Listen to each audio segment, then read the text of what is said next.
अनुपमा की आज के एपिसोड में आप देखेंगे कि बाबूजी को दिल का दौरा कैसे पड़ा और उसकी क्या वजूहत थी। काव्या वनराज के साथ लेटी हुई होती है और काव्या ने अपना सर वनराज के कंधे पर रखा हुआ होता है। काव्या वनराज से कहती है कि बहुत अरसा हुआ हम किसी रेस्टोरेंट नहीं गए, तो क्यों ना आज खाना घर के किसी भी करीबी जैपनीज रेस्टोरेंट में किया जाए। वनराज अपनी सोचों में इतना गुम होता है कि वनराज को पता ही नहीं चलता कि काव्या कह रही है, और बगैर काव्या की बात सुने वो कब हाँ कह देता है। काव्या को ये बात पता चल जाती है कि वनराज का दिमाग यहाँ नहीं है, वनराज का दिमाग कहीं और है। लेकिन काव्या को इस बात का बुरा लगते हुए काव्या गुस्से में कहती है वनराज से कि अगर तुम्हारा दिमाग यहाँ है ही नहीं है तो तुम जहाँ तुम्हारा दिमाग है तुम वहाँ चले जाओ, तुम्हें अपने घर जाना है तो तुम अपने घर भी जा सकते हो। वनराज की बात सुनकर बड़ा हैरत होता है। वनराज कहता है कि काव्या तुम मुझसे लड़ो मत, आज रात मैं तुम्हारे साथ ही रहूँगा। काव्या का सिर्फ और सिर्फ मकसद वनराज को रेस्टोरेंट लेके जाकर अनिरुद्ध के बारे में बताना होता है। इतने में समर नंदिनी की मदद करता है घर के कामों में, और फर्नीचर सेट करने के बाद नंदिनी से पूछता है कि कोई और काम है क्या। समर ये जब पूछता है तो नंदिनी इसके सवाल के जवाब में बोलती है, नहीं और कोई काम नहीं है, लेकिन हाँ मैं तुम्हें पसंद करती हूँ। समर को एक सेकंड के लिए लगता है कि शायद उसने कोई बात गलत सुनी है, और समर इसी वजह से इस बात को दोबारा दोहराता है कि तुमने क्या कहा। नंदिनी बोलती है, मैं तुम्हें पसंद करती हूँ, और अपनी खुशी का इजहार करती है। इतने में वनराज को बापूजी के पास कॉल आती है, और बापूजी को वो बताता है कि आज रात वो घर नहीं आएगा क्योंकि वो किसी काम में मसरूफ़ है। बापूजी जब वजह पूछते हैं तो वो काव्य के बजाय वो ये बोलता है कि वो पूरी रात काम में मसरूफ़ रहेगा, जिसकी वजह से वो घर ना आ पाएगा।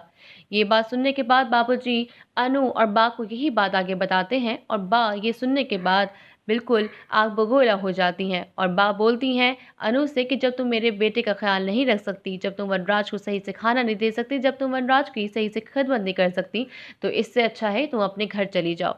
ये बात सुनकर अनु और बा में लड़ाई छिड़ जाती है, लेकिन अनु सामने से जवाब नहीं देती, और बा जो है वो अनु पर चीखना शुरू हो जाती हैं।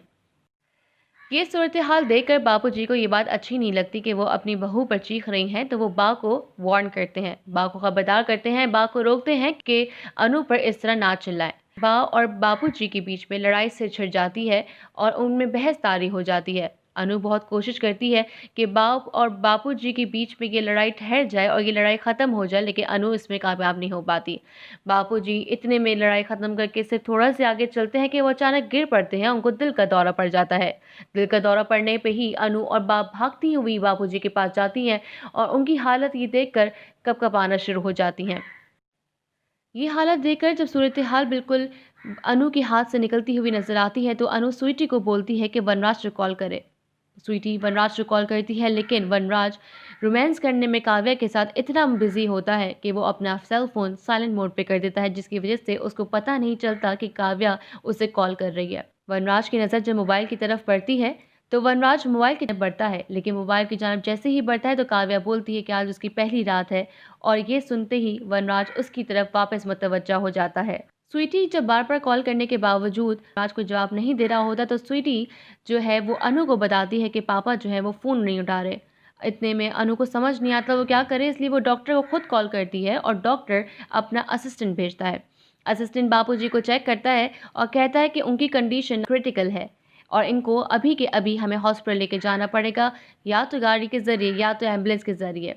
हमारे पास ज़्यादा वक्त नहीं। असिस्टेंट का जवाब देते हुए अनु कहती है कि मुझे तो गाड़ी चलाना नहीं आती। अनु को इसके बावजूद कोई सूरत हाल नज़र नहीं आती, इसलिए अनु कहती है कि चलें एक काम करते हैं कि पड़ोसी की गाड़ी लेते हैं, और पड़ोसी की गाड़ी का इस्तेमाल करते हुए बापूजी को अस्पताल ले चलते हैं। इतने में जब समर गाड़ी की तरफ जाने बढ़ता है और अपने नेबर से गाड़ी मांगने के लिए जाता है, इतने में अनु बा वो तसल्ली देती हैं कि कुछ नहीं होगा, और इतने में बापूजी को जगाने की कोशिश करती हैं।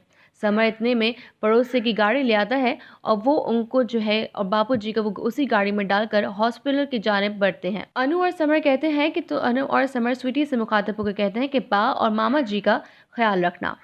वो लोग हॉस्पिटल पहुंचते हैं, जहां पर डॉक्टर चेक करता है बापूजी को और इन्फॉर्म करता है कि बापूजी को तो दिल का दौरा पड़ा है और अभी हमें इनकी एंजियोग्राफी करनी पड़ेगी। अनु डॉक्टर से कहती है मुझे इस बारे में कुछ नहीं पता, तो डॉक्टर कहता है कि आप वनराज को कॉल कीजिए। वो समर जो है वनराज का बार-बार मोबाइल बुलाता है, लेकिन उसके बावजूद समर जो है कॉन्टैक्ट वनराज से नहीं हो पाता। इतने में तोशु घर पहुँचता है और तोशु को जब सारी सूरत-ए-हाल का पता चलता है, तो वो फ़ौरन हॉस्पिटल की जानिब बढ़ता है। हॉस्पिटल के जाने के बाद वनराज को ऑफ़िस में ढूँढने के लिए निकलता है, क्योंकि वनराज ने ये कहा था कि वो रात को ऑफ़िस में रुकेगा काम की वजह से। डॉक्टर कहते हैं अनु से कि आप जल्द से जल्द फ़ैसला ले लीजिए, क्योंकि हमारे पास वक़्त नहीं है। तोशु जो है जब ऑफ़िस पहुँचता है वनराज के, तो वो वनराज को वहाँ नहीं पाता। अनु के हाथ से सारी चीज़ें निकलती हुई नज़र आती हैं और अनु इस परेशानी में समर से कहती है कि वो काव्या को कॉल करे। लेकिन अफ़सोस काव्या भी कॉल नहीं उठाती, क्योंकि उसने अपना मोबाइल स्विच ऑफ किया होता है। वो कहती है समर से कि तुम कोशिश करते रहो, शायद हो सकता है कि वो कॉल उठा ले। और उसके बाद वनराज कुछ देर बाद अपना मोबाइल चेक करता है, उसको अपना मोबाइल बंद नज़र आता है। आज के एपिसोड में सिर्फ ये इतना हुआ। कल के एपिसोड में आप ये देखेंगे कि डॉक्टर जो है वो अनु को प्रेशराइज़ करता है कि आप जो है कंसेंट साइन कर दीजिए, ताकि उस जिसमें ये लिखा मेंशन होता है कि जो भी होगा वो उसकी ज़िम्मेदार अनु होगी। और इतने में जब ये जानने के बाद तोशु देखता है कि अनु जो है वो इतना बड़ा फ़ैसला लेने के लिए जा रही है, तो तोशु चिल्लाता है अपनी अनु पे और अपनी माँ पर चिल्लाता है और ये बोलता है कि आप पापा के बगैर कितना बड़ा फ़ैसला कैसे ले सकती हैं। इसी तरह वनराज, क्योंकि वनराज ने हमेशा अनु को ये वार्न किया होता है कि अगर मेरे बापूजी को कुछ हुआ तो इसकी ज़िम्मेदार तुम होगी।